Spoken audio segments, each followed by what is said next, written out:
अपने अंदर से अपने मन को ताकतवर बनाना सीखो।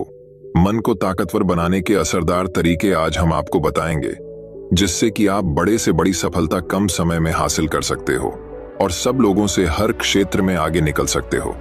तो चलिए सुनते हैं एक गौतम बुद्ध की रोचक कहानी।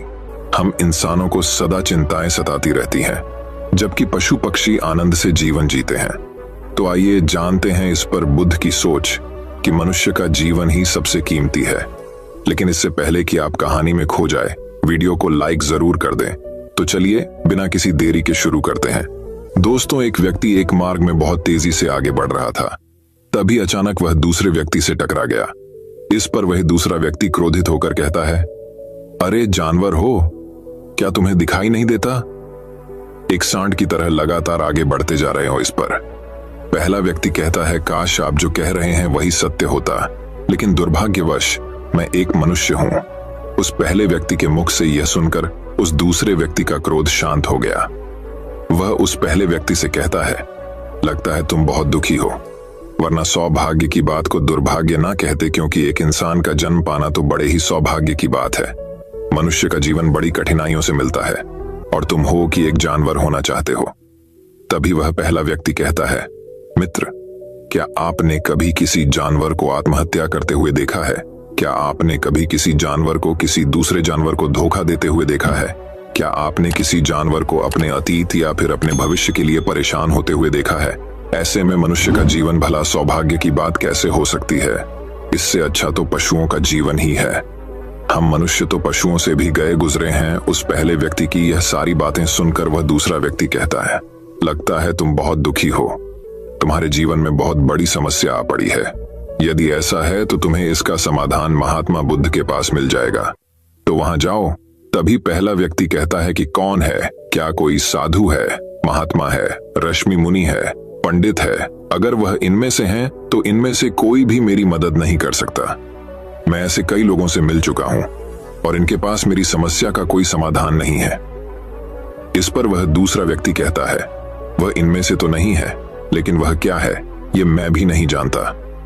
बस मैं इतना ही जानता हूं कि जो भी उनके पास जाता है उनकी सभी समस्याओं का समाधान वह बड़ी सरलता से कर देते हैं। जो भी उनके पास आता है वह अपने सारे दुख दर्द वहीं पर छोड़कर चला आता है। उस दूसरे व्यक्ति की बात सुनकर पहले व्यक्ति को लगा कि उसे भी महात्मा बुद्ध से मिलना चाहिए। उसने उस दूसरे व्यक्ति से कहा, ठीक है भाई, अगर तुम कहते हो तो मैं एक बार उनसे भी मिल लेता हूं, उन्हें भी देख लेता हूं कि आखिर ऐसी क्या बात है जो लोगों की समस्याओं का समाधान बड़ी सरलता से कर देते हैं। इतना कहकर वह व्यक्ति अगले ही दिन महात्मा बुद्ध से मिलने के लिए निकल पड़ा। लगातार 3 दिन की यात्रा करने के बाद आखिरकार वह महात्मा बुद्ध के पास जा पहुंचा। जब वह महात्मा बुद्ध के करीब पहुंचा तो उसने देखा कि महात्मा बुद्ध अपने सभी शिष्यों को उपदेश दे रहे थे। महात्मा बुद्ध कह रहे थे, इस पृथ्वी पर उपस्थित हर किसी का जीवन बहुत कीमती है, परंतु मनुष्य जीवन अनमोल है। इसका उपयोग कर मनुष्य जीवन के उच्चतम शिखर तक पहुंच सकता है और इसी मनुष्य जीवन के कारण हम मनुष्य पशुओं से नीचे भी आ सकते हैं। महात्मा बुद्ध का यह उपदेश समाप्त होते ही वहां पर जो भी लोग बैठे हुए थे वो वहां से चले गए। तभी वह व्यक्ति महात्मा बुद्ध के करीब पहुंचा और वह महात्मा बुद्ध को प्रणाम करके कहता है, हे बुद्ध, आप कहते हैं कि हम मनुष्य का जीवन अनमोल है। आखिर हम मनुष्य के जीवन में ऐसी क्या बात है? हम मनुष्य के जीवन में कीमती जैसा क्या है? हम चिंता करते हैं, परेशान रहते हैं, हम अपने भविष्य के लिए हमेशा चिंतित रहते हैं। ऐसे ही हजारों प्रकार की समस्याएं हम मनुष्य के जीवन में चलती रहती हैं। लेकिन आप क्या जाने, आप तो एक साधु हैं। आपने तो ये सारी चीजें त्याग दी हैं और इसीलिए शायद आप ये सारी बातें बड़ी आसानी से कह सकते हैं। मुझे तो यही लगता है कि मनुष्य का जीवन बहुत ही कठिन है, हमें इसे समाप्त कर लेना चाहिए। आपने कभी किसी पशुओं को देखा है ना, तो वह चिंता करते हैं, ना ही उन्हें किसी तरह की तकलीफ होती है, ना ही वह कोई परेशानी में रहते हैं। वह तो अपना जीवन मौज मस्ती में जीते हैं। ना ही उन्हें अपने भूतकाल की चिंता होती है और ना ही भविष्य की, ना ही वह किसी को धोखा देते हैं और ना ही किसी से शिकायत करते हैं। वह तो बस अपना जीवन जीते रहते हैं। और वहीं पर दूसरी तरफ हम मनुष्य का जीवन ठीक इसका उल्टा है। मुझे तो यही लगता है कि मनुष्य का जीवन पशु के जीवन से भी बदतर है। मनुष्य जीवन एक श्राप है जो हमें मिला है। ऐसे में आपको मनुष्य जीवन में ऐसी क्या विशेषताएं नजर आती हैं जो आप लोगों को झूठ बताते रहते हैं कि हम मनुष्य का जीवन बहुत कीमती है, बहुत मूल्यवान है। इस दौरान महात्मा बुद्ध उस व्यक्ति की सारी बातें ध्यानपूर्वक सुन रहे थे और वह उसकी मनोदशा को समझ रहे थे। आखिर में महात्मा बुद्ध मुस्कुराते हुए उस व्यक्ति से कहते हैं, तुम अपने जीवन के संघर्षों से भाग रहे हो। यदि तुम संघर्ष करोगे ही नहीं तो जीवन सफल कैसे बनेगा? और जब हम संघर्षों से भागते हैं तो हमारा जीवन दूसरों के अधीन हो जाता है और फिर हमें दूसरों के अनुसार ही चलना पड़ता है। इसीलिए हमें अपने जीवन के लिए संघर्ष तो करना ही पड़ता है। महात्मा बुद्ध के मुख से यह सुनकर वह व्यक्ति बहुत अचरज में पड़ गया। उसने तुरंत ही महात्मा बुद्ध को प्रणाम किया, उनके चरणों में जा गिरा और उनसे कहने लगा, हे बुद्ध, आपको कैसे पता चला कि मैं अपने जीवन में संघर्षों से भाग रहा हूं, उनसे बचना चाहता हूं? मेरे जीवन में जब भी कोई समस्या खड़ी होती है तो मैं उसका सामना नहीं कर पाता, बल्कि मैं उसे छोड़कर भाग जाना चाहता हूं। आगे महात्मा बुद्ध उस व्यक्ति से कहते हैं, तुम्हें लगता है कि पशुओं का जीवन हमसे लाख गुना अच्छा है, क्योंकि वह अपना जीवन खुद समाप्त नहीं कर सकते, क्योंकि वह किसी को धोखा नहीं देते और न ही आने वाले भविष्य की चिंता करते हैं। इसका मतलब यह तो नहीं कि पशुओं के जीवन में कोई संघर्ष नहीं है। पशुओं के जीवन में तो जन्म से लेकर मृत्यु तक संघर्ष ही होता है। जब वह छोटे होते हैं तो उनकी जान को खतरा होता है, वे अपनी जान बचाने के लिए संघर्ष करते हैं। जैसे जैसे बड़े होते हैं तो उन्हें अपना पेट भरने के लिए संघर्ष करना पड़ता है, फिर चाहे उनके सामने कोई भी क्यों ना हो, फिर चाहे उनके सामने कितनी भी बड़ी परिस्थितियां क्यों ना हो, वे संघर्ष करने से कभी पीछे नहीं हटते। लेकिन हम मनुष्य छोटे छोटे संघर्षों से डर जाते हैं। अगर हम उन पशुओं की तरह अपने जीवन में संघर्ष करने लगे तो मनुष्य का जीवन अपने आप ही सफल हो जाएगा। इतना संघर्ष अगर एक मनुष्य अपने जीवन में कर ले तो वह जो चाहता है वह कर सकता है, उसे पा सकता है। और जबकि इतना संघर्ष करने के बाद भी वह पशु अपने जीवन में कुछ भी नहीं कर पाता, वास्तविकता तो यही है कि बिना संघर्ष के कोई जीवन है ही नहीं। बिना संघर्ष के हमारा जीवन चल ही नहीं सकता। फिर चाहे कोई राजा हो या भिखारी, सबके जीवन में संघर्ष तो है ही। जो भी इन परिस्थितियों के खिलाफ संघर्ष नहीं करता, फिर चाहे वह मानव हो या पशु, उसका नष्ट होना तय है। इस पर वह व्यक्ति कहता है, बुद्ध, क्या आप मुझे कोई ऐसी चीज दे सकते हैं जिससे मेरे जीवन के सारे संघर्ष हमेशा हमेशा के लिए मुझसे दूर हो जाएं? मेरी सारी चिंताएं, सारी समस्याएं, सारी परेशानियां हमेशा हमेशा के लिए खत्म हो जाएं और मेरा जीवन हमेशा हमेशा के लिए सुखमय बन जाए। उस व्यक्ति की यह बात सुनकर महात्मा बुद्ध एक बार फिर से मुस्कुराने लगे और उस व्यक्ति से कहते हैं, मैं तुम्हें वह चीज तो नहीं दे सकता, लेकिन हाँ, मैं तुम्हें वहां तक पहुंचने का रास्ता जरूर बता सकता हूं। यदि तुम वहां तक पहुंचने का संघर्ष कर लो तो तुम वहां तक पहुंच ही जाओगे और तुम्हें वह चीज मिल जाएगी। लेकिन मेरी एक बात और याद रखना कि इसका अर्थ यह भी नहीं है कि इसके बाद से तुम्हारे जीवन में परेशानियां या फिर समस्याएं आनी बंद हो जाएंगी। तुम्हारे जीवन में परेशानियां और समस्याएं तो आती ही रहेंगी, लेकिन उनका प्रभाव तुम पर बहुत कम हो जाएगा। तुम्हारे जीवन में दुख और समस्याएं तो आएंगी, लेकिन वह तुम्हें छू नहीं पाएंगी। और ऐसी अवस्था में चाहे तुम्हें कोई कितना भी दुख देने का प्रयास क्यों ना करे, तुम्हें चाहे कोई कितना भी धोखा देने का प्रयास क्यों ना करे, तुम्हें कभी भी धोखा नहीं मिलेगा। सब कुछ तुम्हारे पास ही होगा, लेकिन फिर भी वह तुमसे दूर रहेगा। महात्मा बुद्ध की यह बात सुनकर व्यक्ति महात्मा बुद्ध के सामने दोनों हाथ जोड़कर महात्मा बुद्ध से कहता है बुद्ध, बताइए वह चीज क्या है और मुझे कहां मिलेगी? मैं उस चीज को पाने के लिए कुछ भी कर सकता हूं। मैं अपना पूरा प्रयास लगा दूंगा, लेकिन उस चीज को हासिल करके ही दम लूंगा। इस पर महात्मा बुद्ध ने उस व्यक्ति से कहा, सोच लो, एक बार यदि तुमने रास्ता शुरू कर दिया तो तुम्हें उस रास्ते पर चलते ही रहना होगा जब तक कि तुम अपनी मंजिल को पा नहीं लेते, और यह रास्ता अत्यंत संघर्षों से भरा होगा। क्या तुम अपनी मंजिल तक पहुंच पाओगे? इस पर व्यक्ति कहता है, आप मुझे वह मार्ग बताइए, मैं उस पर चलूंगा। मैं अपनी अंतिम सांस तक संघर्ष करूंगा, लेकिन उस चीज को हासिल करके ही दम लूंगा। इस पर महात्मा बुद्ध कहते हैं, सुनो, उस चीज का नाम है शांति, जो तुम्हारे मन के भीतर गहराइयों में है। जैसे यह समुद्र की लहरें ऊपर से तो बड़ी तीव्र नजर आती हैं और उछाल मारती हैं, जिन्हें देखकर हमारा मन घबरा जाता है, परंतु ठीक इसी के विपरीत उसकी गहराई में वह बहुत ही शांत होती है। और ठीक इसी प्रकार हमारे मन की गहराइयों में भी वह शांति छिपी हुई है। तुम्हें अपने मन की गहराइयों में उस शांति को खोजना होगा, उस शांति के लिए संघर्ष करना होगा। और अगर तुम रास्ते से नहीं भटके तो जैसा मैंने तुम्हें कहा है वह सब तुम्हें मिलेगा जो तुम चाहते हो। महात्मा बुद्ध के मुख से यह सुनकर वह व्यक्ति कहता है, हे तथागत, मैंने तो सोचा था कि आप मुझे कोई ऐसी वस्तु बताएंगे जिसे मैं किसी भी हालत में खोज लूंगा और उसके बाद मेरा जीवन सुखमय बन जाएगा। इस दुनिया में ऐसी कोई चीज जिसे खोजा नहीं गया। उसे तो खोजा जा सकता है, लेकिन मैं अपने मन के भीतर कैसे जा सकता हूँ? वहां भला कौन सा मार्ग जाता है? वहां भला ऐसी कौन सी सवारी जाती है जिस मार्ग पर मैं चलकर या फिर उस सवारी के द्वारा वहां तक पहुंच सकता हूँ? इस पर महात्मा बुद्ध मुस्कुराने लगे और उस व्यक्ति से कहते हैं, वहां पर कोई सवारी नहीं जाती और ना ही वहां पर मनुष्य पैदल जा सकता है। फिर भी वह एक मार्ग है और उस मार्ग पर चलना ही पड़ता है। इस पर वह व्यक्ति कहता है, हे बुद्ध, तो आप मुझे बताइए, मैं उस मार्ग पर चलकर कैसे अपने मन के भीतर की उस शांति को खोज सकता हूं? इस पर महात्मा बुद्ध ने कहा, इस दुनिया में सबसे शक्तिशाली क्या है? इसका जवाब देते हुए वह व्यक्ति कहता है, हे बुद्ध, इस दुनिया में सबसे शक्तिशाली चक्रवर्ती सम्राट है जिसके पास असीम शक्ति है, जिसके पास सब कुछ है, उसके पास किसी चीज की कोई कमी नहीं। इसके जवाब में महात्मा बुद्ध कहते हैं, नहीं, इस दुनिया में सबसे शक्तिशाली चीज है इच्छा, और यही इच्छा इस दुनिया को चला रही है। जो कोई भी कुछ भी कर रहा है वह उसकी इच्छा का ही परिणाम है, उसका कर्म है, सब कुछ उसकी इच्छा के अनुसार ही चल रहा है। जहां तक बात है एक चक्रवर्ती सम्राट की, तो एक इच्छा एक चक्रवर्ती सम्राट को भी धूल में मिटा सकती है, और वहीं पर उसी के विपरीत एक इच्छा एक आम इंसान को भी एक चक्रवर्ती सम्राट बनाने में सक्षम है।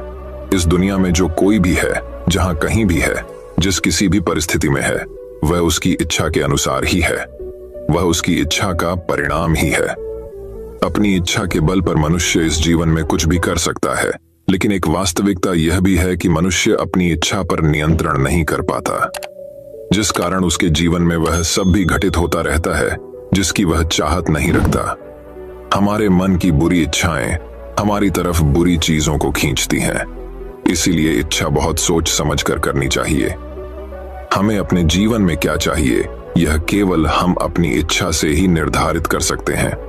इस पर वह व्यक्ति कहता है, हे बुद्ध, तो क्या मैं अगर यह इच्छा करूं कि मुझे अपने मन की भीतर की शांति मिल जाए तो क्या वह मुझे मिल जाएगी?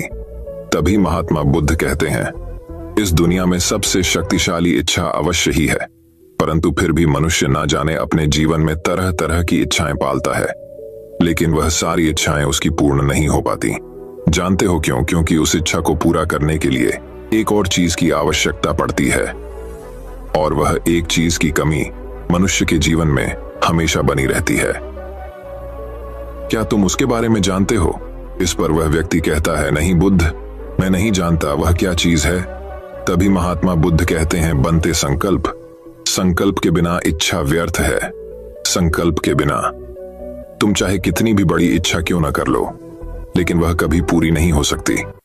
संकल्प जितना मजबूत होगा, तुम्हारी इच्छा भी पूरी होने की संभावना उतनी ही अधिक होगी, और संकल्प जितना कमजोर होगा, तुम्हारी इच्छा भी उतनी ही कमजोर होगी। इस पर वह व्यक्ति महात्मा बुद्ध से कहता है बुद्ध, तो इसका अर्थ यह हुआ कि यदि मुझे शांति पाने की इच्छा है और मैं इसे पाने के लिए दृढ़ संकल्प करूं, तो क्या मुझे वह शांति मिल जाएगी? तभी महात्मा बुद्ध कहते हैं, संकल्प भले ही इच्छा को शक्ति प्रदान करता है, परंतु इच्छा और दृढ़ संकल्प होने के बाद भी व्यक्ति अपने मंजिल तक पहुंच नहीं पाता, क्योंकि वह राह में भटक जाता है और फिर थक हार कर वह अपने संकल्प को त्याग देता है और अपनी इच्छाओं को छोड़ देता है। क्या तुम जानते हो ऐसा क्यों होता है? इस पर वह व्यक्ति कहता है, हे बुद्ध, मुझे नहीं पता। तभी महात्मा बुद्ध कहते हैं, क्योंकि किसी भी मार्ग पर चलने के लिए उस मार्ग के ज्ञान का होना बहुत आवश्यक है, और यह ज्ञान हमें उस मार्ग पर चलकर ही मिल सकता है ना कि केवल बैठकर सोचने से। और जब हम उस मार्ग पर चलते हैं तो हमें छोटी मोटी दिक्कतें, समस्याएं, परेशानियां आती ही रहती हैं, और हम उन छोटी छोटी समस्याओं में फिसल कर रह जाते हैं और हमारा संकल्प टूट जाता है। हमारी इच्छा उन छोटी छोटी समस्याओं के सामने कमजोर पड़ जाती है और हम उन समस्याओं के सामने घुटने टेक देते हैं। हार मान लेते हैं और हमारा पूरा का पूरा जीवन फिर उन्हीं समस्याओं के इर्द गिर्द घूमता रह जाता है और हमारा पूरा जीवन वहीं पर समाप्त हो जाता है। इस पर व्यक्ति कहता है बुद्ध, मैं आपकी बातों को समझने का बहुत प्रयास कर रहा हूं, लेकिन मुझे आपकी सारी बातें समझ नहीं आ रही। कृपया करके आप मुझे साफ और स्पष्ट तौर पर समझाने का प्रयास करें। तभी महात्मा बुद्ध ने उस व्यक्ति से कहा, बनते मान लो कि तुम्हें किसी गांव में जाना है और वहां पर किसी व्यक्ति से मिलना है और तुमने यह दृढ़ संकल्प किया है कि तुम उस व्यक्ति से मिलकर ही रहोगे। तुमने अपना सफर तो शुरू किया, लेकिन काफी वर्षों के प्रयास के बाद भी न तो वह गांव खोज पाए और न ही उस व्यक्ति से मिल पाए। तो ऐसे में क्या हुआ? इसके जवाब में वह व्यक्ति कहता है बुद्ध, भला ऐसा कैसे हो सकता है? यदि मैं जीवित हूं और वह व्यक्ति भी जीवित है जिससे मैं मिलना चाहता हूं और मुझे वह गांव पता है, तो मैं उससे अवश्य ही मिलूंगा। तभी महात्मा बुद्ध कहते हैं, तुम्हें उस गांव का नाम पता है और तुम्हें जिसे मिलना है उसका नाम भी तुम्हें पता है, पर तुम्हें यह नहीं पता कि गांव किस दिशा में है। तो ऐसे में तुम कौन सा मार्ग पकड़ोगे और किस मार्ग पर आगे बढ़ोगे? यदि मान लो कि तुमने किसी विपरीत मार्ग को पकड़ लिया, तो क्या वह तुम्हें उस गांव तक ले जाएगा? क्या वह तुम्हें उस व्यक्ति तक मिला पाएगा? इस पर वह व्यक्ति कहता है बुद्ध, इस अवस्था में तो यह कार्य बिल्कुल भी असंभव होगा। इस पर महात्मा बुद्ध मुस्कुराते हुए उस युवक से कहते हैं, मैं कब से यही तुम्हें समझाने का प्रयास कर रहा हूं। हमारी इच्छा संकल्प होने के बाद भी हमें सही मार्ग का ज्ञान होना आवश्यक है। शांति को खोजने का जो मार्ग है वह ध्यान, और ध्यान भीतर होता है, बाहर नहीं। जब तुम अपने भीतर की शांति को खोजने के लिए ध्यान के मार्ग पर आगे बढ़ो कि अपनी इच्छा की पूर्ति के लिए तुम उस मार्ग पर आगे की ओर बढ़ते चलोगे, तो हो सकता है कि तुम्हारी राह में छोटी छोटी मुसीबतें, दिक्कत या तकलीफ आए, लेकिन तुम्हें उन समस्याओं का सामना करना ही पड़ेगा। तुम्हें उनसे लड़ना होगा, उनसे संघर्ष करना ही होगा, क्योंकि वह मार्ग तुम्हारे लिए बिल्कुल नया है। और पहली बार जब हम किसी मार्ग पर आगे बढ़ते हैं तो हमें यह नहीं पता होता कि अगला पड़ाव क्या होगा और आगे कौन सी कठिनाइयां आने वाली हैं। हमें तो वहां पर जाने के बाद ही पता चल पाएगा। वहीं पर दूसरी तरफ जो मनुष्य इन छोटी छोटी दिक्कतों में नहीं फंसता, वह अपने संकल्प पर दृढ़ बना रहता है। अपने जीवन में वह सब कुछ पा लेता है जो वह चाहता है और अपनी मंजिल पर पहुंचकर उसे असीम शांति भी मिलती है। और जब मनुष्य अपने लक्ष्य को प्राप्त कर ही लेता है, तब उसे और कुछ पाने की इच्छा नहीं रह जाती। इसी प्रकार यदि तुम भी केवल मार्ग पर आगे बढ़ते रहो, तो तुम भी अपने मन के अंतर तक पहुंच जाओगे और वहां पहुंचने के बाद तुम्हें किसी चीज की कोई आवश्यकता नहीं पड़ेगी। नहीं तुम्हें कोई धोखा दे पाएगा, ना ही तुम्हें कोई लूट पाएगा और ना ही तुम्हें कोई दुख पहुंचा पाएगा। उस अवस्था में पहुंचने के बाद ना ही कोई मोह, ना ही कोई चिंता और ना ही कोई समस्या रहेगी। तुम उस परिस्थिति से बड़ी सरलता से निकल पाओगे। और जब तुम अपने मन की उस शांति को प्राप्त कर लोगे, तो तुम एक पशु तो नहीं रहोगे और ना ही एक मनुष्य रहोगे, बल्कि तुम मनुष्य से भी और ऊंचा दर्जा प्राप्त कर लोगे। और फिर तुम्हें कोई भी दुख कभी छू नहीं पाएगा। फिर तुम्हें किसी चीज की कोई परेशानी नहीं रह जाएगी, ना तो भविष्य की चिंता होगी और ना ही अपने बीते हुए भूतकाल की। तुम तो बस अपनी शांति में मग्न रहोगे और तुम्हें किसी प्रकार का दुख कभी छू तक नहीं पाएगा। महात्मा बुद्ध की यह बात सुनकर वह व्यक्ति महात्मा बुद्ध के चरणों में गिर पड़ा और महात्मा बुद्ध से कहता है बुद्ध, आपकी सारी बातें सत्य हैं। मैं आपकी सारी बातें समझ चुका हूं, लेकिन फिर भी मेरे मन में एक दुविधा है। मेरे पास क्या ऐसी कोई चीज नहीं रख सकता जिससे मेरे सारे दुख, सारी तकलीफें, सारी कठिनाइयां हमेशा हमेशा के लिए दूर हो जाएं। इस पर महात्मा बुद्ध मुस्कुराते हुए कहते हैं, यदि तुम बाहरी दुनिया से कुछ अपने पास रखना चाहते हो, तो तुम उस शांति को पाने का प्रयास छोड़ ही दो, क्योंकि तुम कुछ ऐसा पाना चाहते हो जिससे तुम्हारी समस्याएं कभी समाप्त नहीं होंगी, बल्कि और बढ़ती चली जाएंगी। क्योंकि तुम्हारी समस्याओं का समाप्त होना संभव ही नहीं हो पाएगा। और जानते हो ऐसा क्यों है? इस पर वह व्यक्ति कहता है बुद्ध, पर ऐसा क्यों? इसका जवाब देते हुए महात्मा बुद्ध कहते हैं, क्योंकि बाहर तो पहले से ही शांति है। चारों ओर केवल शांति ही शांति है। हमें तो बाहर की शांति नजर आती है, लेकिन हमारे भीतर की शांति हमें नजर नहीं आती। और जो शांति हम बाहर की ओर देख रहे हैं, वह बाहर नहीं बल्कि हमारे भीतर ही है। इसलिए जब तक तुम अपने अंतर को ठीक नहीं कर पाओगे, तब तक तुम बाहर कुछ भी नहीं कर सकते। जब तक तुम्हारे भीतर सब कुछ ठीक नहीं होगा, तब तक बाहर कुछ भी ठीक नहीं हो पाएगा। इतना कहकर महात्मा बुद्ध शांत हो गए और वह व्यक्ति महात्मा बुद्ध की बातों पर विचार करने लगा। उसके पास महात्मा बुद्ध के बताए गए रास्ते के अलावा और कोई मार्ग भी नहीं था। उसने दृढ़ संकल्प लिया कि वह अपने भीतर की उस शांति तक पहुंचकर ही रहेगा। उसने ध्यान के मार्ग को अपनाया और आगे की ओर बढ़ने लगा। अब वह व्यक्ति अपनी मंजिल तक पहुंचता है या नहीं, यह तो उसकी संकल्प, उसकी इच्छा शक्ति और उसके मार्ग में लगातार आगे बढ़ने पर निर्भर करता है। उसे यह भी समझ आ गया कि मनुष्य का जीवन पशुओं से बुरा नहीं है, बल्कि उसे जैसा जीवन मिला है वही सही है और उसे वह और बेहतर कर सकता है। दोस्तों, आपने आज की इस कहानी से क्या सीखा, वह मुझे आप कमेंट में बता सकते हैं। इसी के साथ मुझे उम्मीद है कि